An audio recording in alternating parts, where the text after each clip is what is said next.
გახსოვთ 2016 წელი, სანამ სამყარო გაფუჭდებოდა, სანამ პანდემია, ომები და AI ალგორითმები ჩვენს რეალობას დაამახინჯებდნენ. დღეს 10 წლის შემდეგ ჩვენ უკან ბრუნდებთ. არა იმიტომ რომ მოგვენატრა, არამედ იმიტომ რომ სხვა გზა არ გვაქვს. მოდით სიმართლის ერთ-ერთ ვარიანტს თვალე გავუსწოროთ. ჩვენს პლანეტაზე არსებობს ადგილი, რომელიც სამეცნიერო ფანტასტიკის ფილმს უფრო გავს, ვიდრე ნამდვილ ადგილს. ეს არის CERN. CERN-ი ესე რომ ვთქვათ. ბირთვული კვლევების ევროპული ორგანიზაცია. წარმოიდგინეთ ქალაქ ჟენევაში 100 მეტრის მიწის ქვეშ 27 კილომეტრიანი გიგანტური რგოლი. სადაც ნაწილაკებს ერთმანეთს სინათლის სიჩქარით აჯახებენ. ეს არის დიდი ადრონული კოლაიდერი. ოფიციალურად ეს არის კაცობრიობის ყველაზე ამბიციური პროექტი. მეცნიერები ამბობენ, რომ ისინი უბრალოდ თამაშობენ ატომებით, რათა გაიგონ როგორ შეიქმნა სამყარო. ასე რომ ვთქვათ, პატარა დიდი აფეთქების სიმულაციებს აკეთებენ. როცა ასეთი მასშტაბის ენერგიას ერთ პატარა წერტილში უყრითავს, შენ აღარ ხარ უბრალოდ მეცნიერი. შენ ხდები ადამიანი, რომელიც ცდილობს რეალობა რეალურად გადაღუნოს. რა არის მათი მისია? 2012 წელს ამ მეცნიერებმა იპოვეს ჰიგსის ბოზონი, იგივე ღმერთის ნაწილაკი. მარტივენად რომ ვთქვათ, ეს არის რაც ყველაფერს აძლევს მასას. CERN-ის მიზანი არის მატერიის საიდუმლოების ამოხსნა და გაგება თუ რა მოხდა დიდი აფეთქებიდან პირველ მილიწამებში. მაგრამ ბევრი ფიზიკოსი, მათ შორის ახლახანს გარდაცვლილი სტივენ ჰოკინგიც კი გვაფრთხილებდა, რომ ჰიგსის ბოზონზე ექსპერიმენტებმა შეიძლება შექმნას ვაკუუმის არასტაბილურობა, რამაც შეიძლება მთელი სამყარო ერთ წამში გააქროს. თეორიის მიხედვით CERN-ის ლაბორატორია არ არის ჩვეულებრივი ლაბორატორია. ეს არის ადგილი, სადაც ადამიანები ცდილობენ ღმერთის როლი მოირგონ. ახლა კი გადავიდეთ იმაზე, რაც ნებისმიერ ადამიანს კითხვებს გაუჩენს. პირველი, ლაბორატორიის წინ არის შივას დიდი ქანდაკება. რატომ დგას ყველაზე მაღალტექნოლოგიური ლაბორატორიის წინ ინდუისტური ღმერთის შივას ქანდაკება, რომელიც გრევის კოსმიურ ცეკვას ასრულებს? აქვე გეტყვით, რომ შივა არის ინდუისტური ღმერთი, რომელიც არის გრევის და შემდგომ თავიდან შენების სიმბოლო. CERN-ის პასუხი არის, რომ ეს უბრალოდ საჩუქარი არის ინდოეთისგან, რომელიც ძალიან საინტერესოა, რატომ მე არ მაჩუქეს დაბადების დღეზე ინდოელებმა 16 იანვარს შივას ქანდაკება, რომელიც გრევის კოსმიურ ცეკვას ასრულებს, არ ვიცი. მეორე, მოდი ვნახოთ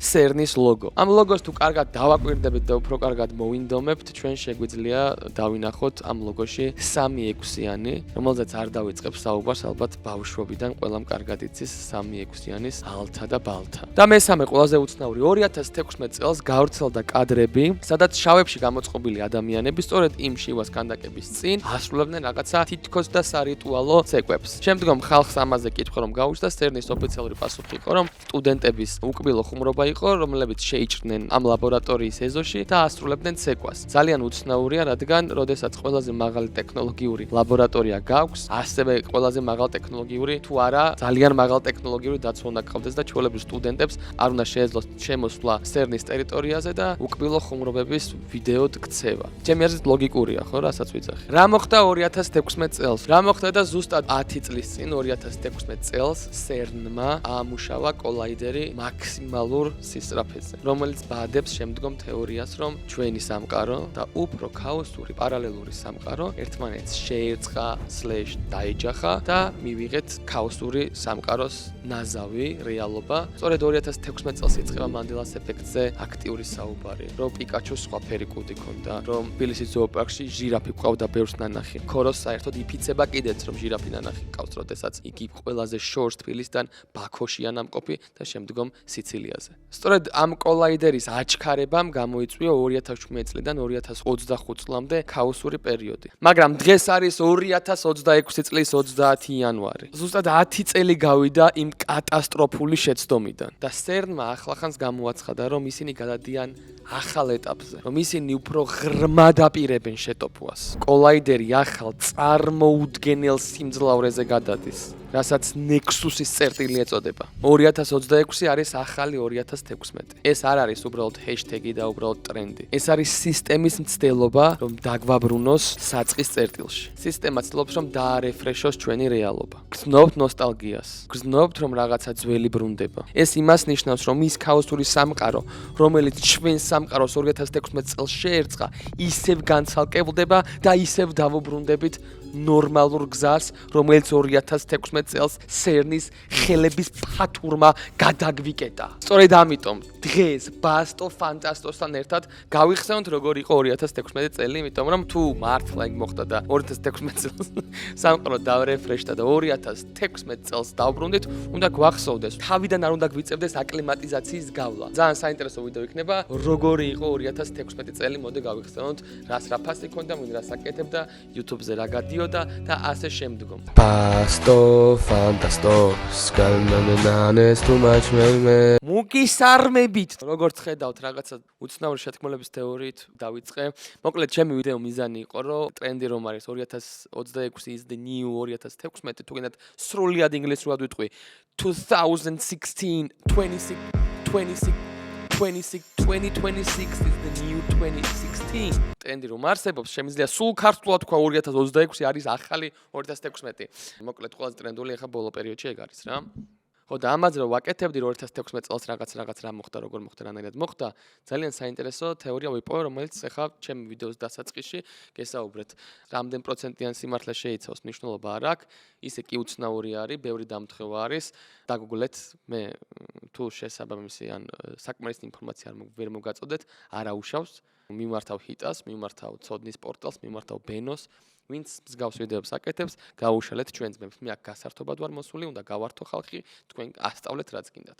აი, მოდი 2016 წელი გავიხსენოთ. ჩემთვის როგორ იყო 2016 წელი გეტყვით რა. პირველ კურსზე ვარ, მე და ნანუკა დავშორდით, მაგრამ არ მისწორდება, არაფერი არ მისწორდება, სვამ, ჭამ, მაცვია ჩვეულებრივი შარვალე, ზარას შავი ფეხსაცმელი, გრძელი მანტო, ესეთი კაშნი მაქვს ჩატანიებული და წვერი მაქვს ბოლომდე გაპარსული და ესეთ ფოტოებს ვიღებ რა. დაახლოებით ეგეთ ჟანრის 2016 წელი მაქვს. მაგრამ სამყაროში 2016 წელი ძალიან საინტერესო იყო რას. გაგახსენებთ ახლა 2016 წელს რა ხდებოდა. 2016 წელი არის მაგალითად Pokemon Go-ს ეპოქა. გაგახსოვთ ქუჩაში რო ადამიანები დადიოდნენ და რაღაცა ვირტუალურ ცხოველებს ეძებდნენ, რომელიც საქართველოში ეგეთ პოპულარული არ იყო, მაგრამ სოფლიოში ძალიან ამერიკაში, ჩინეთში ძალიან ვაირალი იყო რა.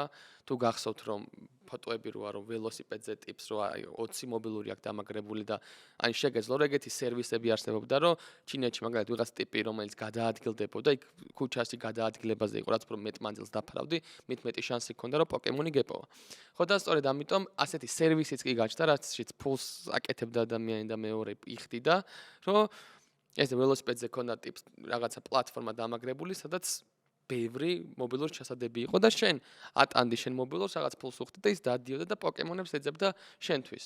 ასეთი უცნაური იყო პოკემონის ეპოქა, მაგრამ ერთადერთი რაც შემიძლია თქვა ის არის რომ ძალიან კარგი კომუნიტი ყავდა, იმიტომ რომ არ არსებობდა დამარცხებული, გამარჯვებული, ყველა ერთად ეძებდა და ყველა გაერთიანებული იყო პოკემონების საძებნად. ალბათ ეგ იყო ბოლოს, როდესაც ინტერნეტის ეპოქა, ანუ ინტერნეტ კომუნიტი რაღაცის ირგვლივ გაერთიანდა.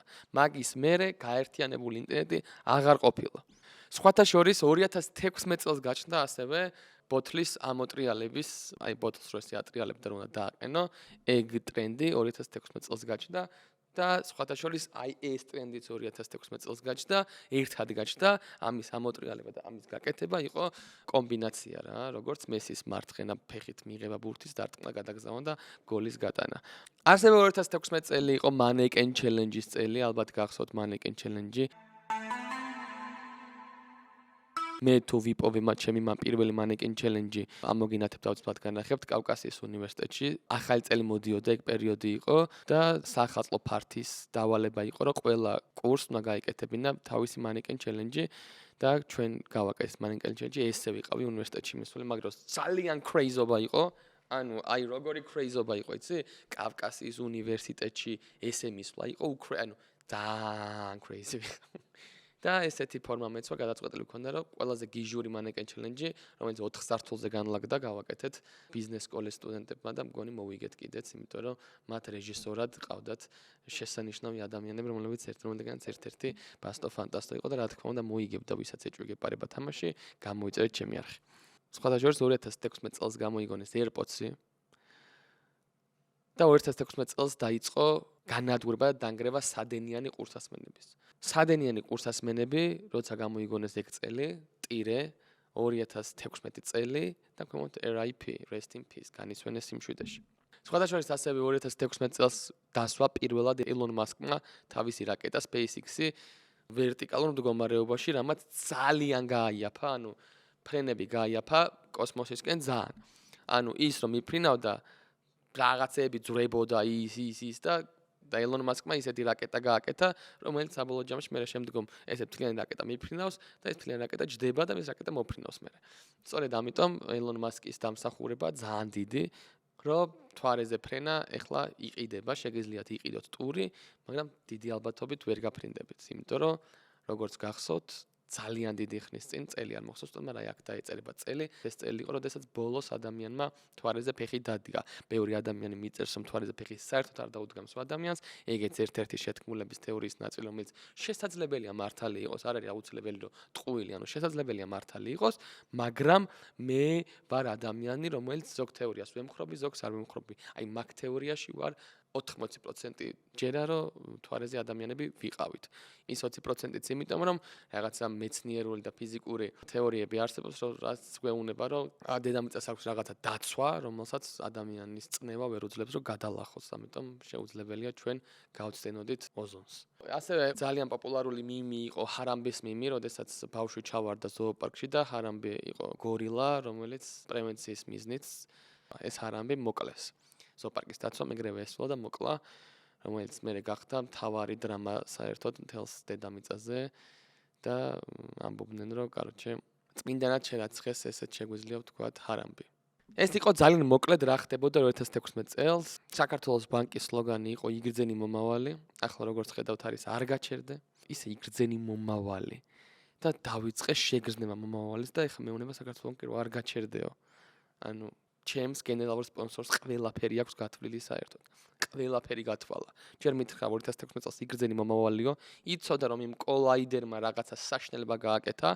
2016 წელს გვეუბნება რომ იგრძენი მომავალი ნიშნავს რომ შეხედე ეხლა 2026 წელიც არისო, ესე გითხრა. 2016 წელს რო გითხრა საქართველოს ბანკმა ჩემმა გენერალურმა სპონსორმა, რომელმაც ყველაფერი გათვალა, იგრძენი მომავალიო, იცოდა რომ კოლაიდერმა რაღაცა ააფეთქა იქა და 2016 წელი ასევე 2026 წელი იყო და გითხრა რომ ეხლა კი არის 2016 წელი, მაგრამ ასევე 2026 წელი არისო და გითხრა რომ იგრძენი მომავალიო და ვიგრძენი გრძნობთ ამ მომავალს და ეხლა რომ დავბრუნდით 2026 წელს აწმყოში გითხრა რომ არ გაჩერდეო, ეხლა გააგრძელეო, იმიტომ რომ ეხლა ხარ აწმყოშიო.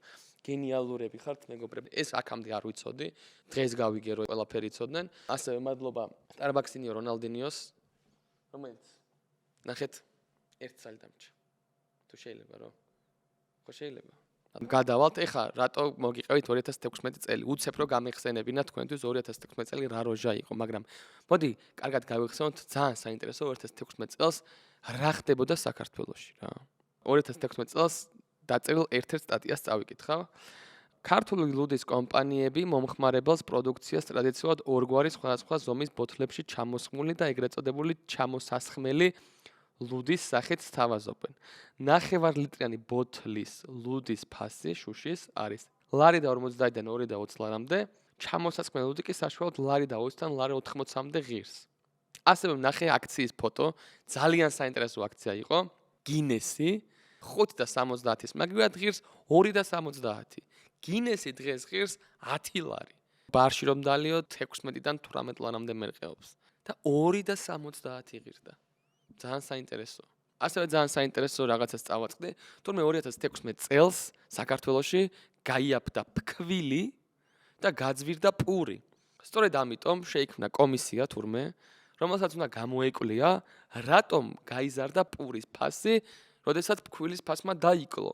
ან იგივე ფასმა დარჩენილიყო ლოგიკურად, ან ფასს უნდა დაეკლო. მაგ დროისთვის 2016 წელს პურის ფასი, კილოგრამი პურის ფასი იყო ლარი და 70, რაც 70-დან 84-მდე მერყეობდა რა, თითო პურის ფასი. მაგის შემდგომ არსებობს კომისია, რომელიც ცდილობს, რომ დაადგინოს, რატომ გაძვირდა პური და დღეს პურის ფასი არის 2-დან 3 ლარამდე. 2016 წელს ხინკლის და ლუდის მოყვარულებისთვის რა თქმა უნდა კარგი წელი იყო, ჩემთვის, მე ხინკალ და ლუდზე მეტად კომბინაცია არის ერთადერთი რაც კიტრი პომიდორი სალატი და ჭაი და ყველი, რომელიც ნარავნად მიყვება, თორე დანარჩენი მეორეზე ხინკალი ლუდია აუცილებლად რა, ხინკალი ლუდის კომბინაცია. ლუდიც იაფიღირდა, ხინკალიც რა თქმა უნდა იაფიღირდა, იმიტომ 2016 წელს მეგობრებო, ხინკლის ფასი იყო 70-დან 84-მდე. აი ძალიან გადაჯმა ადგილებში, აი დუბაიში მაგალითად ღირდა ლარი, მაგრამ ისე ზოგადად 70-80 თეთრი ღირდა, დღეს ღირს 2.50-დან 3 ლარამდეც კი ღირს დღეს ხინკალი, კაი ხინკალი, როჭამო, რაც უფრო კაია ხინკალი, მე თუ უფრო ძვირი ღირს, ვიღაცა კაი ხინკალს რო გაკეთებს და ქალაქში გაბაზრდება, რომ ვა, კაი ხინკალია, 2.50-დან უცებ 3-მდე აყავს, მე ვიღაც სხვა 3-დან 10-მდე და რაც უფრო ახალი სახინკალები შემოვა და ვინც უფრო ყველაზე ტოპ 1 ხინკალს გაკეთებს, აი თეთრით გაძვირდება, ბოლოს ალბათ 5 ლარამდე დამიჯერეთ, მეგობრებო, პირობას გაძლევთ. მე ბასტო გაძლევთ პირობას, რომ მალე ხინკალი 5 ლარი ეღირება. მაგნოლცის ძალიან საინტერესო რეკლამა ვნახე აქციის. იცი რა შეგიძლია მიირთვა 3 ლარად და 60 თეთრად? კარტოფილი ფრი, გამაგრილებელი სასმელი და ჰამბურგერი, ან mini mac chicken-ი, ან ტოსტი, ან თუნდაც ტოსტი ბეკონით. მაკდონალდსი, რესტორანი მთელი ოჯახისთვის. ეს იყო მაგნოლცის რეკლამა, რომელიც ჰამბურგერს, კარტოფილს და გამაგრილებელ სასმელს გვთავაზობდა 3 ლარად და 65 თეთრად. დღეს ზუსტად იგივე მენიუ, ღირს 10 ლარზე მეტი. აუ ეხლა ნახოთ, მოდი შაურმა რა ღირს არ გაინტერესებთ. შაურმის ფასი 2016 წელს იყო 6-დან 7 ლარამდე სტანდარტული შაურმის ფასი, დღეს რა თქმა უნდა გაორმაგებულია, მაგრამ მაგდონალდს მაინც ვერ ჯობნის ვერავინ, ანუ ფასის გაზრდაში. გასამაგებულია დაახლოებით მაგდონალდსის, ეს არის გაორმაგებული. მაგრამ შაურმები უკვე სტანდარტული 18 ლარი ღირს არა?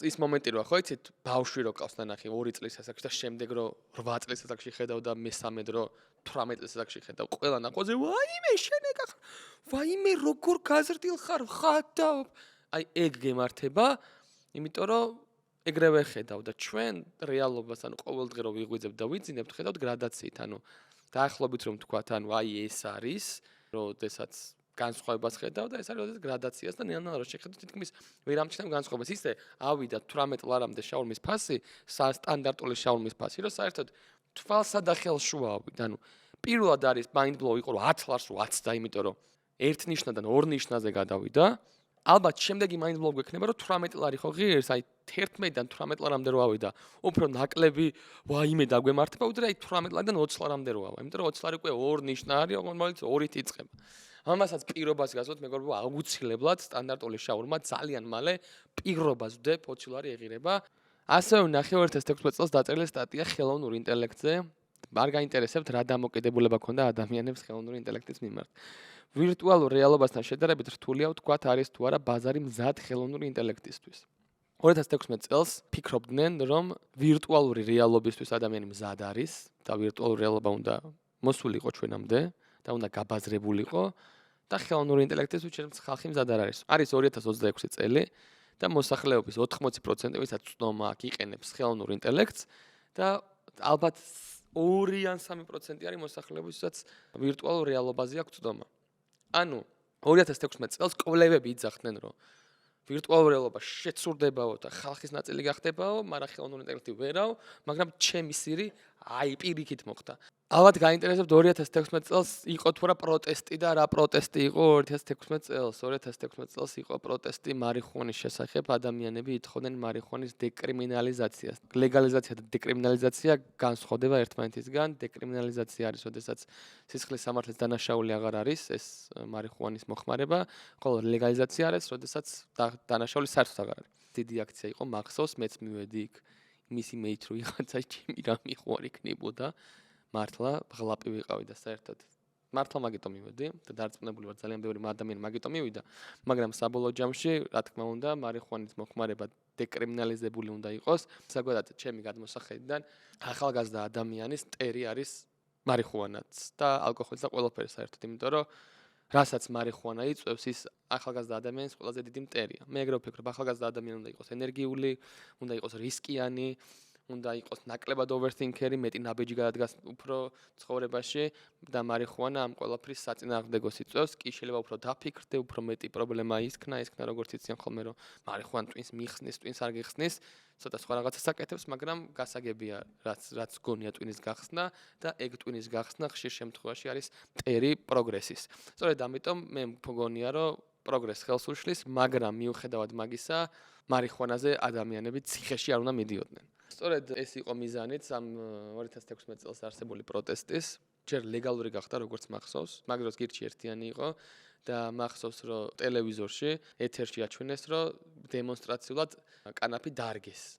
ან მივიდნენ და ყველამ რაღაცა ქოთნები იყო ეს დემონსტრაციული გამოვიდა და ყველამ აი ესე კამერის წინ თესლი ჩადო მარიხუანის ესე რა გადააფარა დათესა ესე რო ვთქვათ რა ამ ყველაფერს მოყვა ის რომ თავიდან ლეგალური გახდა საერთოდ მარიხუანა შემდგომ რაღაცეები მოყვა ამ ყველაფერს საპატრიარქოს მხრიდან და ლეგალიზაციიდან დეკრიმინალიზაციამდე ჩამოიყვანეს ანუ მოხმარება იყო სრულიად დაშვებული ანუ შეგეძლო მარიხუანის მოხმარება მაგრამ არ შეგეძლო ქონა დათესვა ყიდვა გაყიდვა გადმორთმევა გაცემა ანუ ნებისმიერი სხვა რამე მოწევის გარდა იყო არალეგალური ძალიან უცნაური არის ანუ უცებ ბახ პირში გაკიდებული მარიხუანა თუ გაგეჭდებოდა ვერავინ ვერაფერს ვერ გეტყოდა მაგრამ ჯიბეში ქონა და რაღაცები არ შეიძლებოდა რა ეგეც ძალიან უცნაური იყო მაგრამ ფაქტია იმას ჯობდა რაც ისევ დღეს ისევ დაბრუნდა ისევ იჭერენ ძალიან ემთხვევა რა 2026 წელს არის რაც 2016 წელს იყო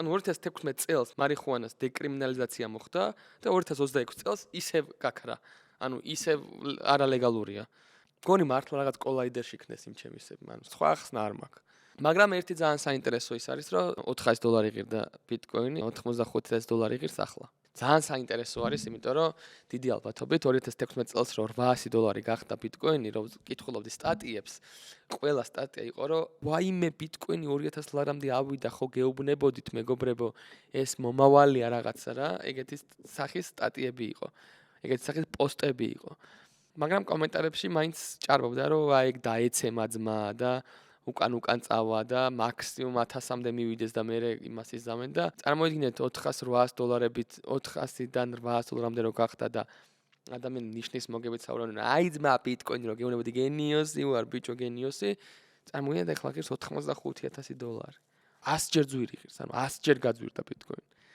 თქვენ 100 ჯერ მეტი რამდენია იცით ძალიან ბევრია 10 წელიწადში 100 ჯერ გაძვირდა ბიტკოინი ძალიან საინტერესო პოსტი შემხვდა ასევე ასეთი სტატია ეწერა iPhone-ის ერთ-ერთ მაღაზიას სექტემბერია iPhone 7 დაილანჩა ანუ ახალი გამოსული iPhone 7 ყველაზე ბოლო iPhone-ია და ესეთი პოსტი იყო ფასი 16 სექტემბერს $7,770 ფასი 17 სექტემბერს $5,555 აქვს ძალიან საინტერესოა რომ $6,670 გამოტოვეს იმიტომ რომ იცოდნენ რომ $6,670 არავინ არ იყიდა iPhone-ს და თან ამას ძალიან მაგარი რაღაც ემატება თუ გსურთ რომ iPhone 7 უკვე თქვენ გქონდეთ 15 სექტემბერს ანუ ერთი დღით ადრე გამოსვლამდე ერთი დღით ადრე ესე უწერიათ ანუ სანამ გამოვიდოდა iPhone-ი მანამდე შეგეძლო გქონოდა ანუ სანამ არ იყო შენ გაძლევდნენ საშუალებას რომ 9999 ლარად ერთი დღით ადრე გამოსვლამდე შენ iPhone 7 გქონოდა მაგრამ აი აქ ერთ რაღაცას თუ დაუკვირდით 16 სექტემბერს ღირს 777 ლარი და 17 სექტემბერს 555 ლარი ეს ის წელი, როდესაც iPhone-ი აკურთხეს და სწორედ ამიტომ 17 სექტემბერს 6,666 ლარის მაგივრად 5,555 ლარი ყირდა. ანუ 777-დან ეგრევე 5,5,5,4,4,4,3,3,3. ასევე 2016 წელს არსებობდა School-App, იდეა School-App რაც არის ალბათ და School-App-ს აქვს ახალი ფუნქციონალი, გოჭი ყულაბა. ყველაზე დიდი პრობლემა ფულის შეგროვებისას არის ხოლმე ფულის გადადება. ან გახსენება, ან რაღაც ხურდა რო დაგჭირ, რომ გაგხსნეს, რომ ჩააგდე, მეორე დღე ისევ მიგაგდა, რაღაცა სხვას ამატებ და სხვა რაღაცას ყიდულობ. ანუ გეხარჯება, ანუ შეგროვება არის ყველაზე რთული, ან შეგროვების გახსენება. სწორედ ამიტომ School-App-ში გოჭყულაბას აქვს ახალი ფუნქციონალი, სადაც შეგიძლიათ უბრალოდ აირჩიოთ თანხა, მაგალითად 25 თეთრი და ყველა გადარიცხვაზე 25 თეთრს თავისით ჩააგდებს გოჭყულაბაში და აღარ დაგავიწყდება შეგროვება. დღეს 2026 წელია უკვე რამე რა და ახალი ფუნქციონალები აქვს გოჭყულაბას რა. დამიწერთ კომენტარებში აუცილებლად რა ხდებოდა 2016 წელს, რაც უბრალოდ ვერ გაიაზრეთ, რომ 10 წელი გავიდა იმის მერე. გახსოვდეთ, რომ 2016 წელს დაბადებული ადამიანები დღეს 10 წლის არიან, წელს 10 წლის არიან ან ხდებიან. და ასევე მაინტერესებს იცოდით თუ არა ამ კოლაიდერის შესახებ, იმიტომ რომ ძალიან უცნაური იყო, რომ წავიკითხე და რომ მოვგუგლე რა. იმედია 2026 წელს მართლა გამოვლენ მეცნიერები თქვენ რომ კიო, კაროჩი ეგეთი შტე რომ მოგვიდო და ეხა დაუბრუნდითო ისევ, ისევ იმ რეალობაში ვარ, სადაც ვიყავით. იმიტომ რომ მართლა 2016 წლიდან ომი და გაციება და ჟღლინტი არ გაჩერებულა საერთოდ ყველგან ყოველთვის ეგ იყო. უღმესი მადლობა ნახვამდის ეს კი მე 2016 წელს